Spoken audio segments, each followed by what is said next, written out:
வணக்கம் மக்களே. இன்றைக்கி ஒரு விஷயம் பேச போகிறோம். என்ன விஷயம்னு சொன்னிங்கன்னா, சில வியூவர்ஸ் வந்து ஹோம் டூர் போடுங்க அப்படின்னு சொல்கிறாங்க.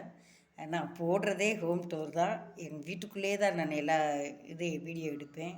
சமையல், கோலம், அப்புறம் பார்த்திங்கன்னா இப்போ ரீசெண்டாக வந்து இந்த பாட்டு ஆக்ஷன் பண்ணுறது அந்த இதை செஞ்சிகிட்ருக்கேன். ஏன்னு கேட்டிங்கன்னா, சமையல் கோலம் வந்து நிறைய பேர் போடுறதால மக்கள் வந்து அதை வந்து சரியாக விரும்புறதில்ல போல இருக்குது. அதனால் நிறையா வியூவர்ஸ் வரமாட்டாங்க. அதனால் இப்போ சமீபமாக என்ன பண்ண ஆரம்பிச்சிட்டேன்னா, சரி இந்த மாதிரி நம்ம போட்டு பார்ப்போம். ஏன்னா நாங்களாம் சின்ன பிள்ளையிலேருந்தே நல்லா பாடுவோம், நல்லா டான்ஸ் பண்ணுவோம், எல்லாமே செய்வோம். ஆனால் வந்து ஒரு கல்யாணம்னு ஆன பிறகு எல்லாமே வந்து ஒரு கூண்டுக்குள்ளே அடைக்கப்பட்டுருச்சு. புரியுதுங்களா? இப்படித்தான் வாழணும், இப்படித்தான் இருக்கணும்னு ஒரு ஒரு லிமிட்டில் வாழ்ந்தாச்சு இன்ன வரைக்கும். கல்யாணம் முடிகிறதுக்கு முன்னாடி பார்த்திங்கன்னா அவ்வளவு ஜாலியாக இருப்போம். நல்லா ஃப்ரெண்ட்ஸுக்கெல்லாம் சேர்ந்துட்டு நல்லா டான்ஸ் போடுவோம், விளையாடுவோம், ஓடுவோம், ஆடுவோம். ஆனால் கல்யாணம் முடிஞ்ச பிறகு அது என்னாச்சுன்னு பார்த்திங்கன்னா அப்படியே ஆஃப் ஆயிடுச்சு. குடும்பம் என்னோடய ஹஸ்பண்டுக்கு வந்து நான் இப்படி தான் இருக்கணும் அப்படின்னு வந்து சொல்லிடுவாங்க.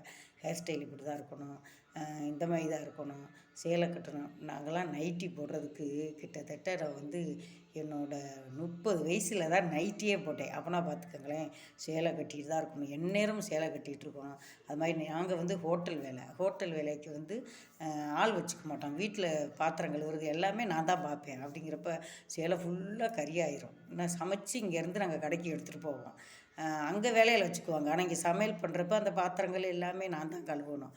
அப்படிங்கிறப்ப பார்த்திங்கன்னா அவ்வளோ. அப்போ எனக்கு வந்து ஒரு பக்கத்தில் ஒரு ஃப்ரெண்டு இருந்தாங்க.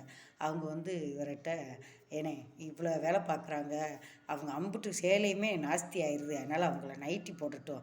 இன்னும் நைட்டி கூட போட விட மாட்டேன்னு சொன்னாங்க. அப்படி பார்த்துக்கங்க. அவங்க சொன்னோன்னே அவங்க பெர்மிஷன் கேட்ட பிறகு தான் எங்கள் வீட்டுக்காரரு அனுமதிச்சார். அப்புறம் தான் போய் அவங்களையே கூட்டிகிட்டு போய் ஃபஸ்ட்டு எனக்கு நைட்டி எடுத்து கொடுத்தாங்க. எடுத்து கொடுத்து அவங்க டீச்சர், என்னோடய ஃப்ரெண்டு தான் அவங்க. அப்படியே அந்த மாதிரி எங்களெல்லாம் அப்படி அந்த மாதிரி தான் வச்சுருந்தாங்க. ஏன்னா நாங்களும் சரி, நான் நினப்பேன், ஓ இது வந்து இந்த வாழ்க்கை நமக்கு இப்படி இருக்கே, நம்மளை ஒரு கூண்டுக்குள்ளே அடைச்சி வச்சுருக்காங்களேன்னு நினைப்பேன். ஆனால் அதுவும் ஒரு பாதுகாப்பு தான். பார்த்தீங்களா? இப்போ வந்து அப்படி வச்சுருந்ததுனால தான் நம்ம பிள்ளைகளை வந்து கண்ணும் கருத்துமாக நம்ம பார்க்க முடிஞ்சுது, பிள்ளைகளை வளர்க்க முடிஞ்சுது. இப்போ எனக்கு 3 பசங்களுமே நல்ல பொசிஷனில் இருக்கானுங்க. அதே மாதிரி நான் வந்து அந்த மேக்கப் அந்த மாதிரிலாம் நாங்கள் போகவே மாட்டோம். இயற்கை தான். சோப் போட்டு குளிக்கிறது, மஞ்சள் பூசுறது, அதோடு சரி. வேறு எந்த மேக்கப்புமே நான்லாம் பண்ண மாட்டேன். பவுட்ரு கூட நான் அடிக்க மாட்டேன்னா கேட்டுக்கோங்களேன். அந்த மாதிரி தான் என்னோடய கேரக்டர். ஆனால் எங்களோட கலரே அதுதான். ஏன்னா எங்கள் அம்மா அப்பா கொடுத்த கலர் அது. அந்த கலருக்கு வந்து நான் வரைக்கும் எந்த ஒரு மேக்கப்பும் போட்டதில்லை.